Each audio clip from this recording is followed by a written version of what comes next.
Meus irmãos, a paz do Senhor Jesus. Amém. Paz do Senhor Jesus, igreja. Amém. Muito obrigado pela recepção, por gentileza. Pode se assentar. Abra sua Bíblia aí na carta de Paulo aos Filipenses. Carta de Paulo aos Filipenses, capítulo de número 1. Quantos irmãos estão encontrando o texto? Sou grato a Deus pela sua bondade, pela sua misericórdia, por mais uma vez nós estarmos vivos e estarmos firmes na presença dele. O amor de Deus é grande demais sobre as nossas vidas. Feliz também estar conhecendo esta igreja pela primeira vez. Estamos participando deste culto.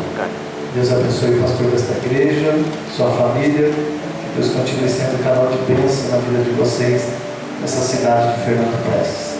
Nossos companheiros de ministérios, obreiros, companheiro, trabalha conosco no usina.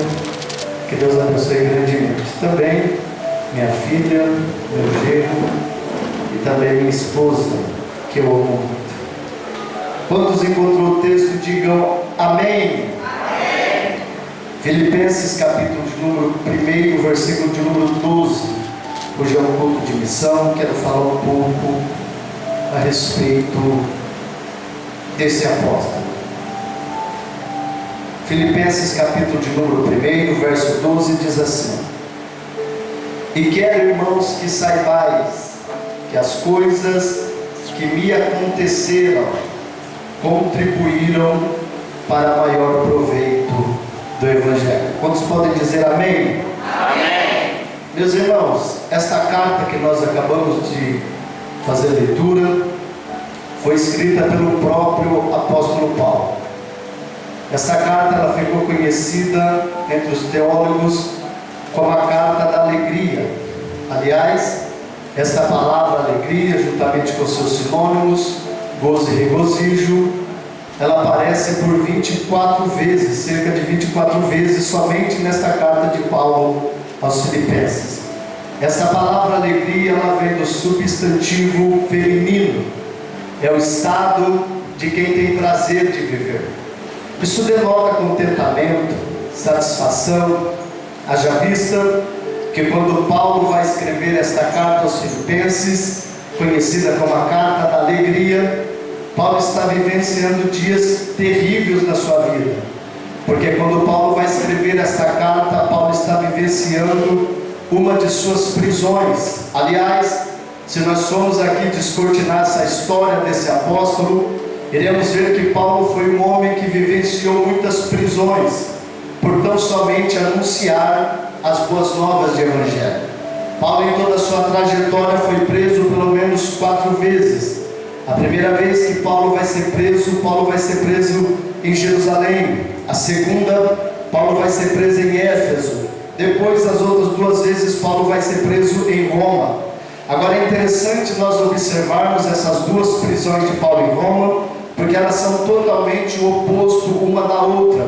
Porque a primeira vez que Paulo vai ser preso em Roma, Paulo vai ser preso por volta do ano 62 depois de Cristo. A segunda, por volta do ano 67 depois de Cristo. Por que as 2 prisões de Paulo ela é totalmente o oposto da primeira e da segunda? Porque a primeira vez que Paulo vai ser preso em Roma, Paulo vai ser preso por perseguição religiosa. Paulo vai ser preso simplesmente por poder estar anunciando o Evangelho. A perseguição é religiosa. Por isso, se os irmãos forem observar, Paulo vai ser preso em uma casa. Vai ser uma espécie de prisão domiciliar, onde um carcereiro ou um policial romano guardava a vida do apóstolo Paulo. Nesta prisão, Paulo tinha algumas regalias, a ponto de poder escrever cartas e também de receber visitas. Agora, a segunda prisão de Paulo em Roma, ela é totalmente o oposto da primeira, porque Paulo agora vai sofrer uma perseguição do Estado. A perseguição agora é política. Ano 64 depois de Cristo, quem está sentado sobre o trono de Roma é Nero.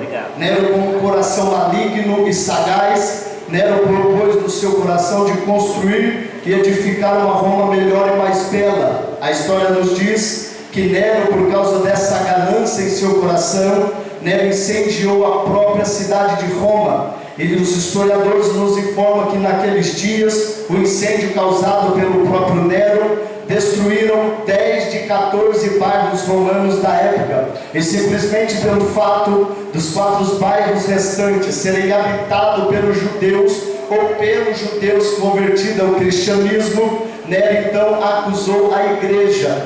Foi aí, meus irmãos, que desencadeou uma das maiores perseguições contra a igreja de Cristo. E as leis que favoreciam a igreja agora não favorecem mais. É por isso que a segunda prisão de Paulo em Roma é totalmente o oposto da primeira. Se na primeira Paulo está preso em uma casa com regalias e privilégio, na segunda agora Paulo está em uma masmorra, uma espécie de buraco, um lugar úmido, um lugar totalmente desumano. Segundo os relatos históricos, vestígios do esgoto da cidade de Roma passava por dentro da cela do apóstolo Paulo, e muitos que lá eram lançados eram acometidos por diversas enfermidades. Mas Paulo, igreja, está escrevendo esta carta conhecida como a Carta da Alegria, vivenciando uma das suas prisões. Aliás, Paulo vai nos escrever mais 3 cartas, conhecidas como as cartas das prisões. A primeira carta que Paulo escreve à igreja de Éfeso. A segunda, à igreja de Colossos. A terceira, a um homem nobre chamado Filemon. É uma pequena carta sem capítulo, mas com 25 poderosos versículos. E por último,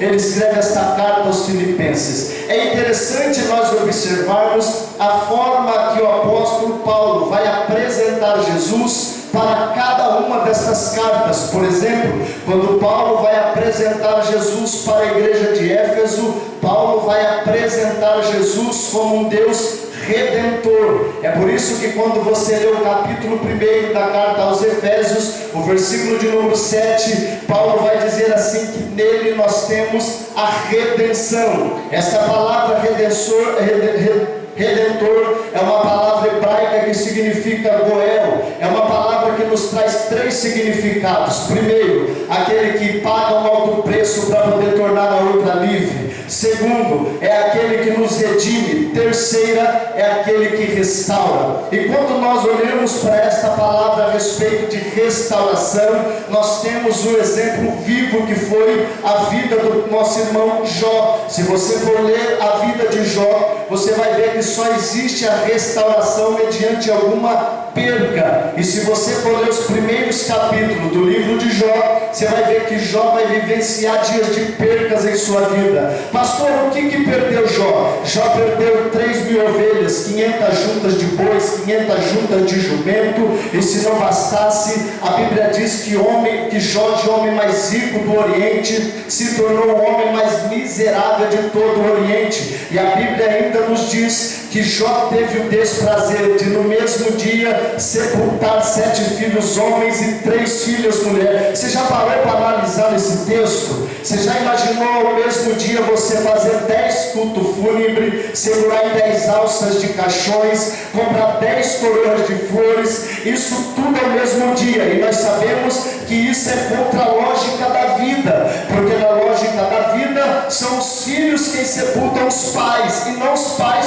que sepultam os filhos. E Jó está vivendo essa inversão 10 vezes no mesmo dia. E a Bíblia ainda nos diz que Deus ainda permitiu Jó viver momentos difíceis, porque Jó vai vivenciar uma enfermidade muito difícil. Jó é cometido de uma lepra. Essa doença ficou muito conhecida no mundo antigo como calazar ou leishmaniose. É uma doença causada pela picada do mosquito palha. Essa picada gerava leishmania, e os sintomas dessa doença era fraqueza, anemia, o inchaço do passo do fígado. Essa doença destruía a cartilagem, destruía a orelha, destruía a narina, agredia a pele com feridas que são úlceras de 6 a 12 centímetros que não cicatrizavam, deixando a pessoa cometida em um estado irreconhecível. É por isso que quando você lê o livro de Jó, os amigos de Jó, Eliabe e Bildad e Zofar, quando encontram Jó, eles não reconhecem conhecem Jó. E Jó então vai se lamentar por causa disso. Pastor, Jó se lamenta sim. Se você for ler o capítulo de número 7, o versículo 5 do livro de Jó, Jó vai fazer um lamento dizendo assim: a minha pele se vestiu de bicho. Sabe o que Jó está querendo dizer? É que a leishmaniose, as moscas atuais varejeiras, se assentavam em cima das suas feridas, e ali gerava um bicho, um bigato, que comia Jó pelo lado de fora. Você vai ler: e se retirou Jó para fora da cidade, se assentou em cima de cinza, pegava a cinza, passava sobre o seu corpo, esfregava sobre a sua cabeça, para poder amenizar o odor da pele apodrecida.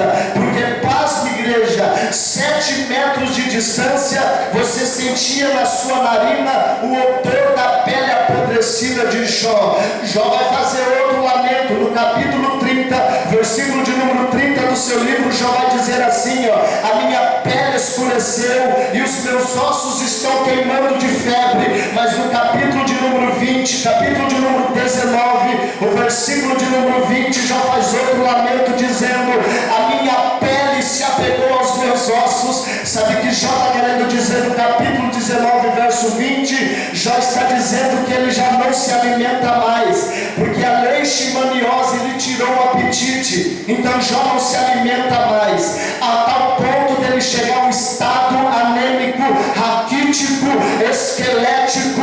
Mas no capítulo de número 19, o versículo de números 22 e 23, Jó vai dizer assim: quem dera que as minhas palavras se escrevesse com ponteiro de ferro e chumbo, para sempre fosse esculpido numa rocha. Mas sabia Jó, irmãos, porque quando Jó está dizendo quem dera que as minhas palavras se escrevesse, Jó estava querendo deixar um testemunho de vida para alguém. Mas mal sabia Jó que era o próprio Deus quem iria fazer testemunha do seu nome. É por isso que quando nós lemos a epístola de Tiago, capítulo 5, versículo de número 11, Tiago, ensinando a igreja primitiva, ele diz assim: temos por bem-aventurança em suportar as aflições, lembrai-vos da paciência de Jó. Sabe que Tiago está querendo passar para a igreja primitiva e para nós daqui da cidade de Fernando Prestes nesta noite? Tiago está querendo dizer o seguinte: chegou um dia mau, igreja, a adversidade bateu na porta da tua casa, a crise vos alcançou. Olhamos para Jó, modelo de paciência e perseverança. Se Tiago terminasse aqui, irmãos, já dava para nos consolar, mas Tiago ele vai além. Ele dá um grito na parte C do texto dizendo: e quão grande e maravilhoso foi o Senhor para com Jó. Por que, pastor? Porque o mesmo Deus que permitiu a ferida foi o mesmo que desceu do céu para estancar a ferida de Jó.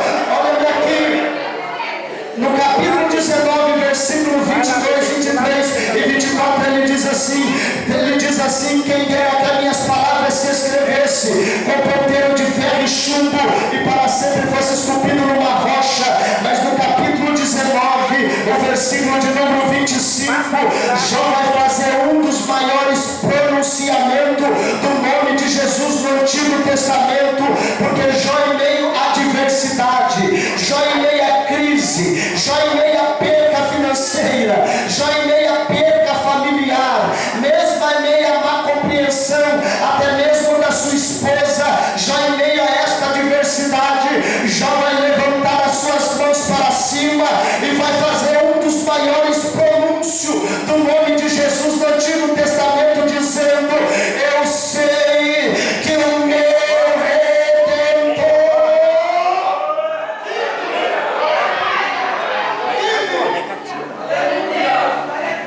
E eu gosto quando Jó usa esse pronúncio, eu sei, porque esta palavra eu sei está na primeira pessoa do verbo singular.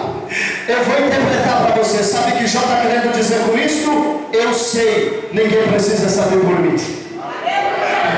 Eu acredito, ninguém precisa acreditar por mim.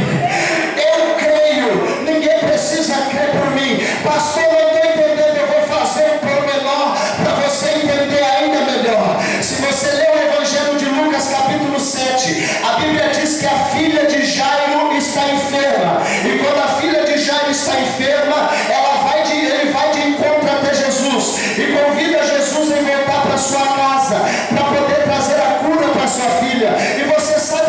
texto, quando Jesus está voltando com Jairo para a sua casa, a Bíblia diz que a enfermidade da menina avança e aquela menina vem a óbito.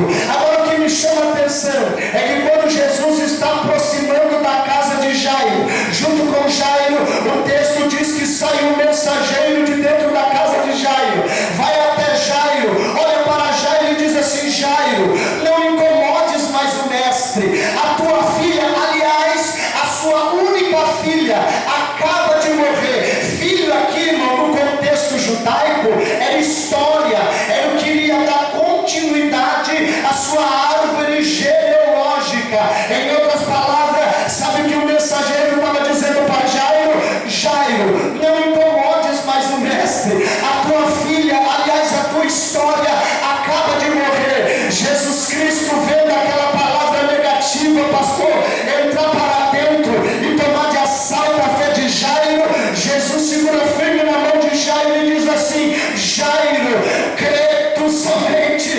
Ou seja, Jairo, todo mundo pode até estar descrente, mas se tu crê, o direção minha hoje é a tua casa. Se tu crê, eu ressuscito a tua história. Mas pastor Leandro, você não sabe como eu entrei aqui, o diagnóstico do médico aqui não há cura. Crê tu somente. Pastor Leandro, você não sabe como está meu filho. Crê tu somente. Abraão creu, foi pai aos 100 anos de idade. Noé creu e construiu uma arca que deu livramento à sua família. Josué creu, o sol parou. Davi creu, o gigante caiu. Marta e Maria, em João 11 disse, Jesus disse em João 11, versículo 40 para Maria: eu não disse se credes, verás a glória de Deus. Ninguém precisa crer por ti, meu filho. Ninguém precisa crer pela tua casa. Aliás, podem até fazer figuinha. O linguarudo pode até profetizar o contrário. Mas Deus me trouxe nessa noite para dizer: creia. Creia, meu filho. Jesus está dizendo: todo mundo pode não acreditar, mas se você crê, Jesus entra na tua casa.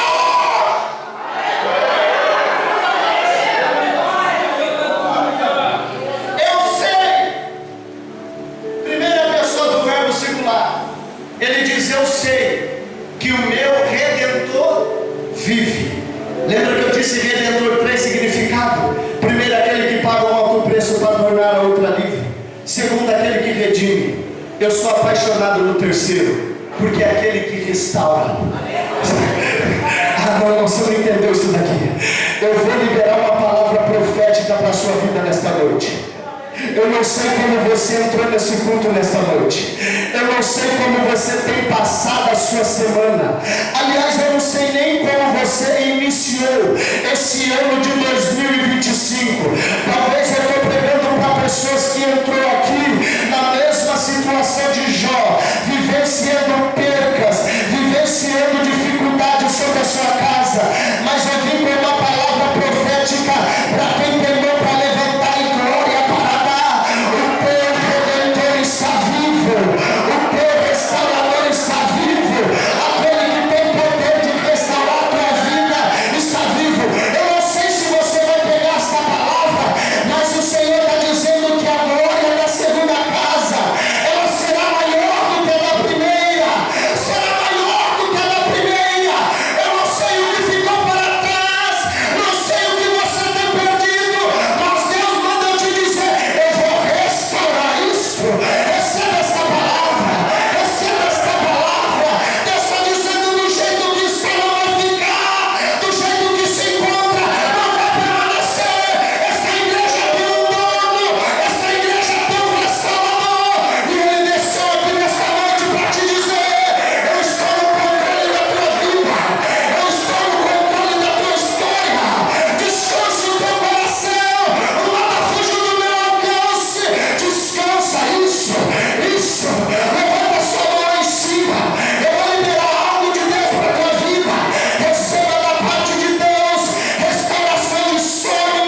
no campo da espera. Porque Jó vai dizer assim: eu sei que o meu Redentor vive, e por fim ele se levantará para me defender. Sabe o que Jó está querendo dizer aqui? Quem tem a última palavra na minha vida não é o homem. Quem tem a última palavra na minha vida não é a medicina. Quem tem a última palavra na minha vida não é Satanás e seus algozes. Quem tem a última palavra na minha vida ainda não se levantou para me defender. E quando Deus se levanta para poder defender a Jó, Deus se levanta para poder mudar o cativeiro de Jó. Deus se levanta para poder mudar a situação de Jó. É por isso que quando Deus se apresenta para falar com Jó, Jó não está entendendo o seu momento. Deus se apresenta para poder falar com Jó. De tanto questionamento que Jó estava fazendo, Deus olha para Jó e diz assim: você quer saber, Jó? Quero. Então senta aí, eu vou te fazer algumas perguntas e você somente me responde. E quando Deus começa a perguntar para Jó, ele diz: aonde estava tu, Jó, quando eu criaste o mundo? Onde estava tu, Jó, quando eu contava o tempo das cabras montanhas a dar à luz? Jó sem resposta. Jó colocou a mão na sua boca e Jó pensou. E quando Jó pensa, Jó chega em um dominador diferente, porque nós paramos para pensar, irmão. É momento de nós refletirmos. Refletir o que, pastor? Que nem toda luta que vem sobre a nossa vida é para querer nos matar, é para querer nos derrubar, mas talvez Deus está querendo tirar o melhor de você dentro desta crise. Você não entendeu? Deus está querendo tirar o melhor de você dentro dessa crise, porque Deus está dizendo que você vai sair mais forte do que você entrou nessa prova. Se o diabo está achando que vai matar você em meio a essa crise, ele está totalmente enganado, porque Deus vai te fortalecer e você vai sair mais crente, vai sair mais forte, vai sair mais forte, vai sair mais forte.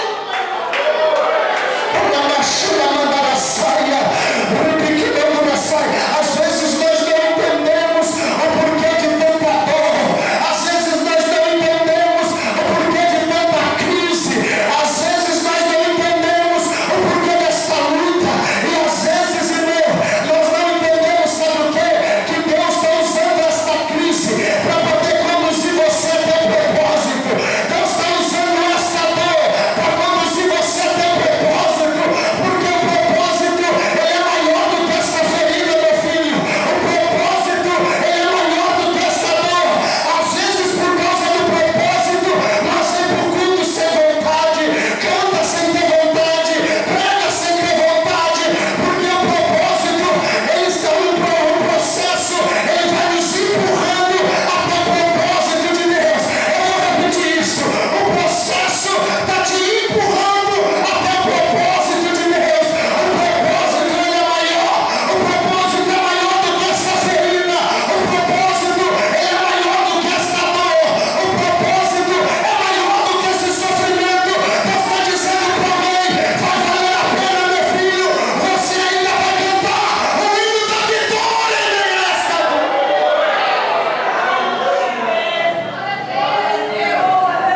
Deus se aparece.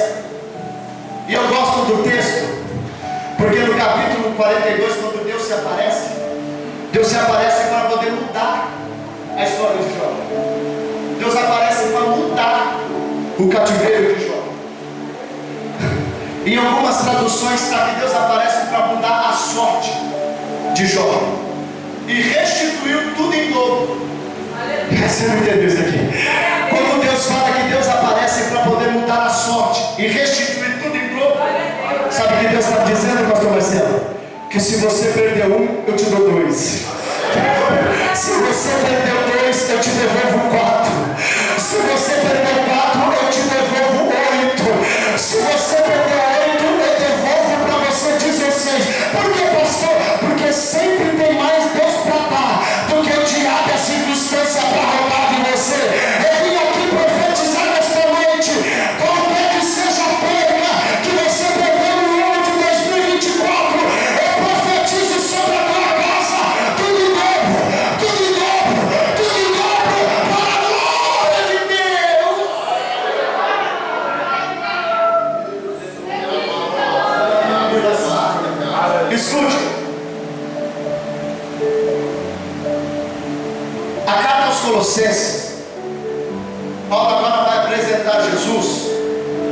como um Deus Elohim. Essa palavra Elohim é aquele que cria. E nós sabemos que o maior poder de criação está no nosso Deus Pai, com Jesus. É por isso que quando você lê o capítulo de número 11 do livro ao escritor aos Hebreus, escritor anônimo, o escritor aos Hebreus diz assim, que pelo poder da palavra foram criados o universo e todas as coisas. E trocando em miúdo aqui, Cristo é a palavra. Evangelho de João capítulo 1, ele é o verbo vivo que desceu do céu. Cristo é a palavra. Através de Jesus, trocando em miúdo, e pelo poder de Jesus Cristo, foram criados o universo e todas as coisas. É por isso que quando você lê a carta de Paulo aos Colossenses, capítulo 1, a partir do versículo de número 15, Paulo vai dizer assim, porque Ele é a imagem do Deus invisível, o primogênito de toda a criação, porque todas as coisas foram criadas por Ele, tanto as que estão em cima quanto as que estão embaixo do céu, invisíveis, invisíveis, tronos, dominações, principados, potestades, tudo foi criado por Ele e para Ele. Ele é antes de todas as coisas. Ele é o princípio o primogênito dentre os mortos. Ele é a cabeça do corpo da igreja. E existe um versículo no versículo de número 18, há uma falsa heresia criada pelas falsas testemunhas de Jeová, que querem desfazer a divindade do nosso Cristo. Por que, pastor? Porque no ensinamento deles, eles dizem que o nosso Jesus não é Deus, o nosso Jesus é um ser, um anjo em patente maior. Ah é? Então pegue isso daqui, capítulo 1, versículo 19 aos Colossenses. Paulo diz assim, porque feito o agrado do Pai, que nele Jesus, habitasse toda a totalidade de Deus. Sabe o que Paulo está dizendo? Cristo é Deus. Versículo 19, e havendo Ele feito, mediante a seu sangue na cruz, reconciliou consigo mesmo todas as coisas, tanto as que estão em cima no céu, quanto as que estão embaixo na terra, tanto as visíveis como as invisíveis. O que Paulo está dizendo? Versículo 18, Paulo está dizendo que Cristo é Deus. Versículo 19, Ele é a reconciliação da humanidade com Deus. Versículo 20, e havendo Ele feito mediante a paz, mediante a seu sangue, reconciliou consigo mesmo todas as coisas. Versículo de número 20, esse versículo é muito lindo, porque ele diz assim, que havendo nós, versículo 20, versículo 21, havendo nós sendo desgarrados por causa da nossa vã maneira de viver e de pensar. Mas Paulo está dando uma lição aqui, gente, porque Paulo está dizendo que por causa da cruz, hoje nós somos mais inimigos. Paulo está dizendo que por causa da cruz, hoje nós somos mais estranhos. Paulo está dizendo que por causa da cruz, hoje nós somos mais considerados gentios, mas a cruz nos aproxima de perto dele, a cruz nos leva para perto dele, a cruz nos aproxima de perto dele. E sabe que eu gosto disso? É que a cruz nos dá um título que eu e você não éramos capazes de receber, porque o maior título que nós recebemos, irmão, não é de ser chamado bispo, com todo respeito aos meus companheiros, mas o maior título não é ser chamado de bispo, o maior título não é ser chamado de pastor, o maior título não é ser chamado de evangelista, presbítero, diácono, irmãos. O maior título, sabe qual é o maior título que eu e você possamos receber? É de ter o privilégio de sermos chamados de filhos, de sermos chamados de filhos, filhos de Deus. E quando Paulo fala de filho, Paulo fala isso de livre acesso. Livre acesso. Por que livre acesso? Gente, eu amo o paralelo de Israel com a igreja. Por quê? O paralelo de Israel com a igreja. Porque no Antigo Testamento, para se aproximar da presença de Deus, era através de um homem. Era através de um sumo sacerdote que se aproximava de Deus. O sumo sacerdote fazia todo um ritual. Ele entrava no ato do santo do santo, E do santo existia um véu. E dentro desse véu ele entrava no santo do santo, ou santíssimo lugar. Então era através da figura de um homem que você era representado no mundo antigo. E se nós formos ler o livro de Êxodo, saíram do Egito para o deserto mais de 2 milhões de pessoas. Trocando em miúdo, eram 2 milhões de pessoas sendo representadas por um homem, o sumo sacerdote. O sumo sacerdote entrava no ato, do ato ele entrava no lugar santo, e do santo para o santíssimo existia um véu. E nos tempos de Jesus o templo está montado. Esse véu do templo tinha aproximadamente de 6 a 8 metros de altura, cerca de 20 centímetros de largura, um palmo de espessura, a ponto de 2 animais na estatura adulta, um amarrado em cada ponta, não tinha capacidade de rasgar, velho. Não tinha força. Agora eu não sei se você vai pegar isso daqui, mas o nosso Jesus entrou lá. O nosso Jesus entrou lá. É por isso, igreja, que a cruz para nós não é um acidente. É por isso que a cruz não foi uma fatalidade. Jesus ele não foi para a cruz porque não tinha capacidade de escapar dela. Você está enganado. Você acha mesmo que Jesus foi para a cruz porque Pedro negou naquela noite 3 vezes? Você acha mesmo que Jesus foi para a cruz porque Judas o vendeu por 30 moedas de prata? Não. Jesus não foi para a cruz porque não tinha capacidade de se livrar dela. Não é isso. Porque quando Pedro foi tentar ajudar Jesus e cortou a orelha do soldado, Jesus pega na mão de Pedro e diz: Pedro, guarda a espada, porque se eu quisesse, eu rogaria ao meu Pai, e o meu Pai me mandaria aqui agora. Sabe quantos, Pedro? Quanto? Mais de 12 legiões de anjos. Eu vou explicar isso daqui. Esse termo, pastor Marcelo, legião, que Jesus está usando, é romano. Exército com infantarias, onde entrava, rompia, destruía. Uma legião, escute isso, era composta por cerca de 6.000 soldados, altamente treinados, os melhores de Roma.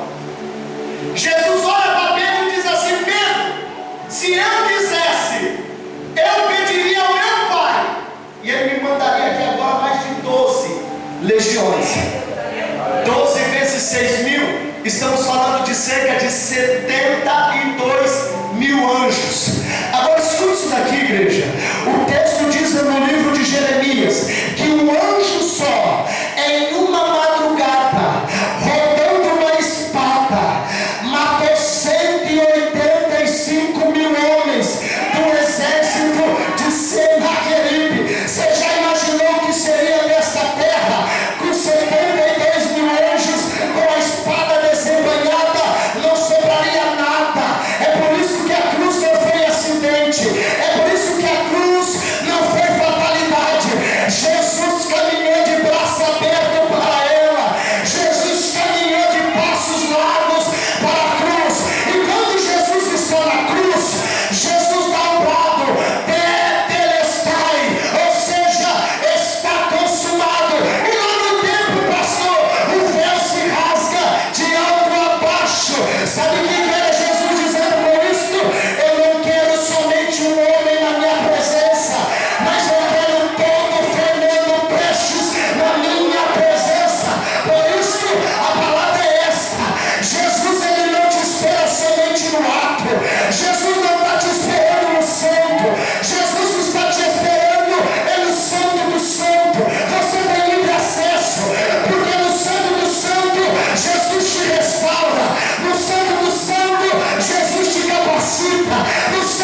mesa, se coloque de pé. Escute isso. Jesus, ele faz um dos maiores fenômenos, que é a ressurreição do nosso Cristo. E quando nós lemos a partir do capítulo 20 do Evangelho de João, a ressurreição do nosso Cristo, o texto diz que as mulheres vão correndo até o sepulcro. E quando elas chegam ao sepulcro, elas vão naquela briga.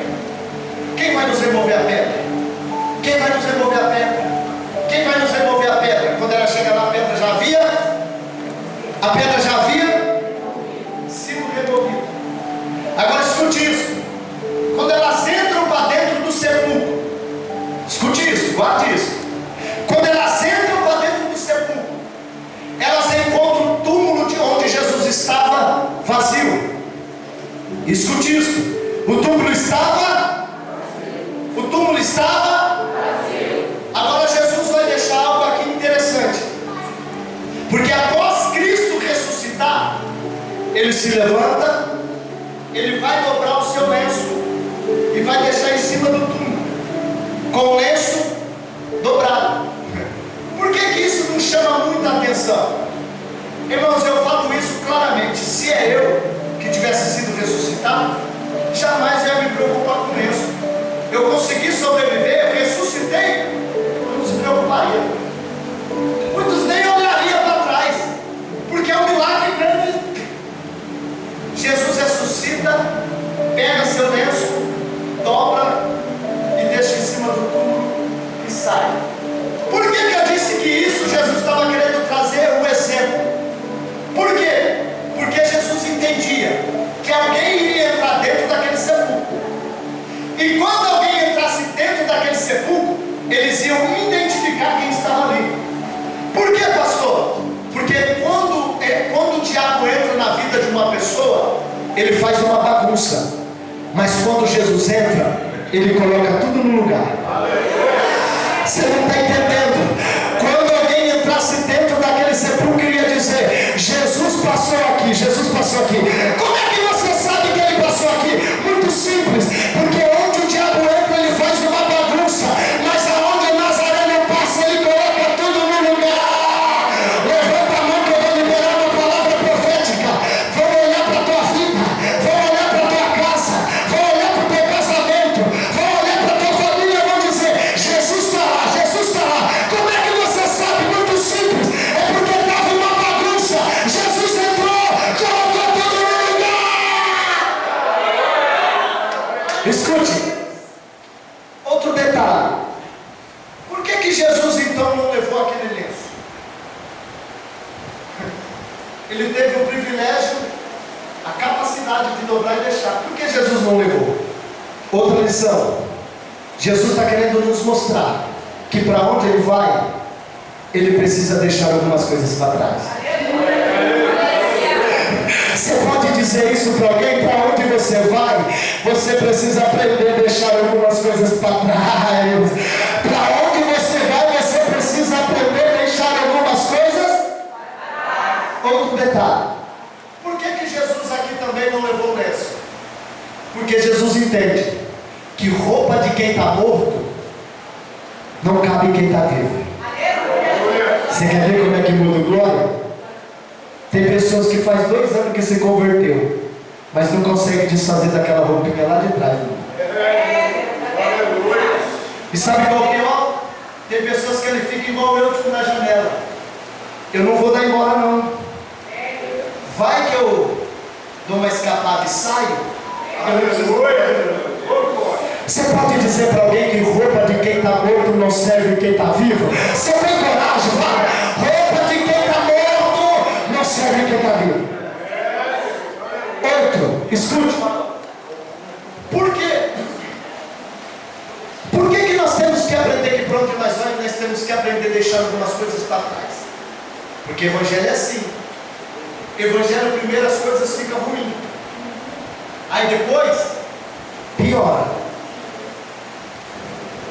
mas no final melhora. Repita comigo: melhora. Primeiro as coisas vão ficar ruins E depois? Mas no final? Você quer ver na Bíblia isso? Você quer ver na Bíblia? Os hebreus foram para o Egito. Os hebreus foram para o deserto, estava ruim. Depois foram escravizados no Egito. Piorou. Mas quando eles entraram em Canaã, as coisas melhoraram. Os jovens da Babilônia foram presos para a Babilônia, estava ruim. Mas depois que eles ficaram sem comer dentro da Babilônia, a coisa piorou. Mas aí Jesus apareceu e as coisas melhoraram para eles. Daniel estava na Babilônia, estava ruim. Depois foi para a cova do leão, piorou. Jesus, o Senhor, entrou lá, fechou a boca do leão e as coisas melhoraram. Os jovens foram levados para a Babilônia, também estava ruim. Foram para a fornalha, piorou. O quarto homem desceu lá, fechou a boca, fechou a fornalha, tampou o fogo, as coisas melhoraram. Você quer ver uma coisa ainda melhor? Jesus foi preso, ficou ruim, foi crucificado, a coisa piorou. Mas no quarto dia, o nosso Cristo ressuscitou. Então tenha certeza, vai melhorar para a sua vida, melhorar para a sua casa, melhorar pela sua família. Escute isso, eu vou concluir. Nossa irmã vai louvar e eu quero orar pela sua vida. Eu quero fazer uma oração específica sobre a sua casa. É um trabalho de missão, irmãos. Um trabalho de missão. Escuta isso, irmão. Você sabia que tem pessoas lá na sua casa? Escuta o que eu estou te dizendo. E vou mostrar para você na Bíblia. Você sabia que tem pessoas lá na sua casa que às vezes não crê e não protesta a mesma fé que você? Não crê. Agora escute isso. Por causa da tua fé, Deus pode ir lá e fazer uma mudança e trazer para cá? Mesmo que Ele não queira, por causa da tua fé. Olha aqui para mim. Lembra quando os dois anjos aparecem a Abraão e diz para Abraão e fala para Abraão que estava indo à cidade de Sodoma e Gomorra para destruir aquela cidade? Vocês lembram? Lembra qual foi a petição de Abraão para os anjos? Abraão sabia que tinha alguém da sua família lá em Sodoma e Gomorra, sim ou não? Tinha Ló. Embora o escritor de Pedro, da epístola de Pedro, trata Jó como um homem justo, mas se nós formos analisar a história, quem ficava sentado na porta da cidade era quem julgava a cidade. Então, para Ló estar sentado na porta da cidade, julgando a cidade, ele estava envolvido com a cidade, sim ou não?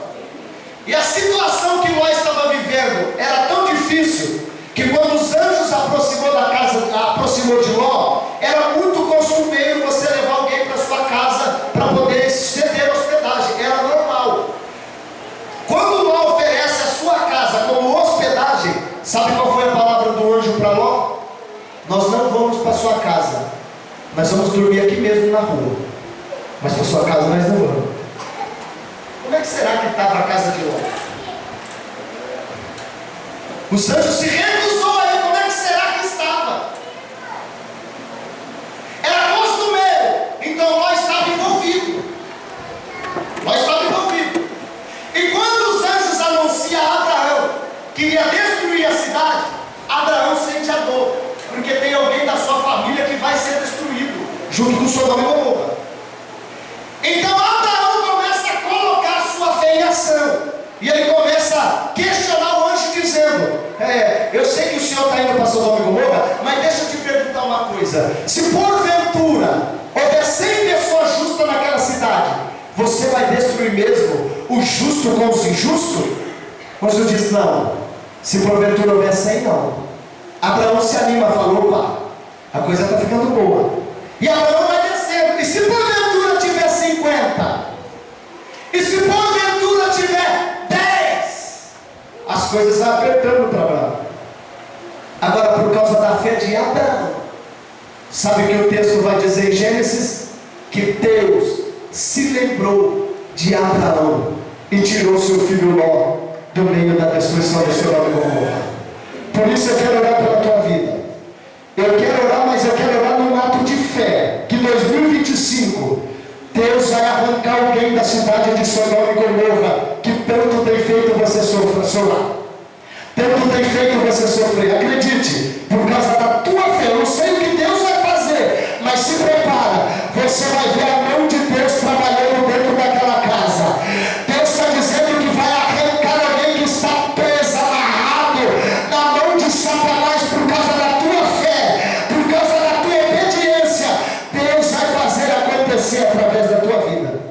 Eu quero orar por você.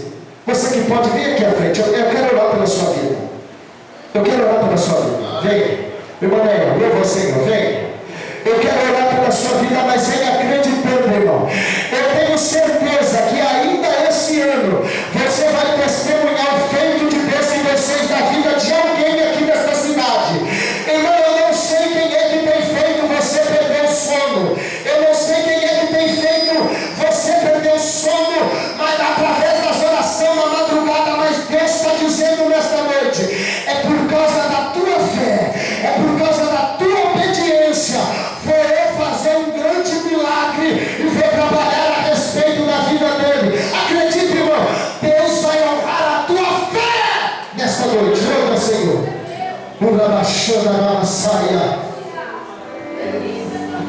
Estenda suas mãos.